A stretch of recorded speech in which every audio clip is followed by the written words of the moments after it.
mama told me when I was young, we're all about superstars. Salut tout le monde. Nous revoici sur une deuxième vidéo. Donc la dernière fois on a parlé du métier d'aide-soignant en gros. Je sais que c'était pas très clair, du coup aujourd'hui on va tout revoir en détail pour cette formation. Tout d'abord, l'information a été confirmée depuis le 13 février 2020. Le concours pour entrer en institut de formation d'aide-soignant a été supprimé pour les raisons de crise sanitaire. Déjà, les candidats ils doivent être âgés de 17 ans au moins lors de l'entrée en formation. Ensuite, vous devez passer un oral qui a été supprimé. Donc, je vais un peu parler de cet oral. Donc, normalement, lors de cet oral, il est censé avoir une formatrice, c'est-à-dire une des formatrices qui sera avec vous et qui vous formera lors de votre année dans l'institut de formation d'aide-soignant. Et ensuite, il y aura normalement soit une infirmière, soit un cadre des établissements professionnels que vous pouvez être amené à faire en stage. Donc, les critères d'évaluation pour cet oral, comme je vous l'ai dit précédemment, c'est l'intérêt pour le domaine de l'accompagnement dans la vie quotidienne, ainsi que les qualités humaines et les capacités relationnelles que vous avez.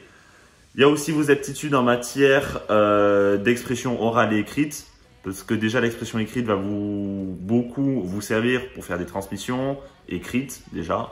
Les transmissions orales pour voir si vous vous exprimez bien, parce que c'est sûr que si vous vous exprimez mal, les transmissions que vous allez faire pourront être mal perçues et mettre à tort un soin, dans le plus grave des cas. Ensuite, votre capacité d'analyse et enfin, votre capacité de vous organiser seul ou en équipe. Donc, la formation se compose bien évidemment en tout de 11 mois, dont 24 semaines de stage. Donc, tout d'abord, cette formation elle est divisée en 8 parties, autrement dit 8 modules. Donc, vous avez 8 modules. Ces 8 modules, il faut les valider pour être aide-soignant. Donc déjà, pour commencer, le premier module s'appelle l'accompagnement à la vie quotidienne qui va être d'une durée de 4 semaines pendant la formation. Ensuite, vous avez le module 2, le plus agréable que vous pourrez connaître comme module. C'est l'état clinique d'une personne et qui vous durera 2 semaines. Donc cette évaluation se fera sous forme d'écrite, sous forme de questionnaire, QCM, mais ça j'y reviendrai plus tard. Ensuite, vous avez le module 3, le module du soin. Après le module 4, l'ergonomie qui est très important dans notre métier. Le module 5, les relations de communication qui vont durer 2 semaines. Ensuite, le module 6, l'hygiène des locaux. Le 7, la transmission des informations, excusez-moi. Et le module 8, l'organisation du travail. Et ensuite, pour valider vos modules, il y aura différentes épreuves. Donc, vous aurez une épreuve écrite qui pourra se faire sous forme de réponse ouverte, de réponse fermée, de QCM, avec des choix multiples et des cas cliniques.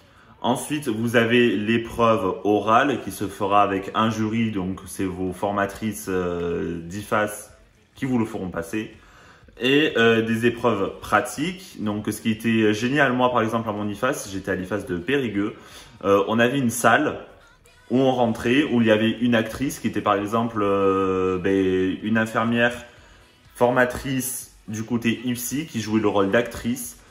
Et en fait, on rentrait dans cette salle, il y avait des caméras partout dans cette salle. Donc en fait, c'était une vraie mise en situation. La formatrice jouait son rôle d'actrice, parfait. Et tous les membres de la classe étaient dans une autre salle et vous voyez en direct en train de faire votre soin ou de faire votre démarche, je sais pas, de faire quelque chose. Et après, vous débattez sur ce sujet et on vous note à la fin. Vous avez une mise en situation professionnelle, une MSP, qui vous sera notée par une infirmière ou une autre formatrice d'un autre établissement dont vous aurez déjà préparé à l'avance vos soins que vous allez devoir présenter devant elle, ainsi que vos démarches de soins que vous allez devoir réaliser. Donc merci d'avoir regardé cette vidéo et j'espère que cela pourra aider nos futurs aides-soignants ou nos futures aides-soignantes dans le futur.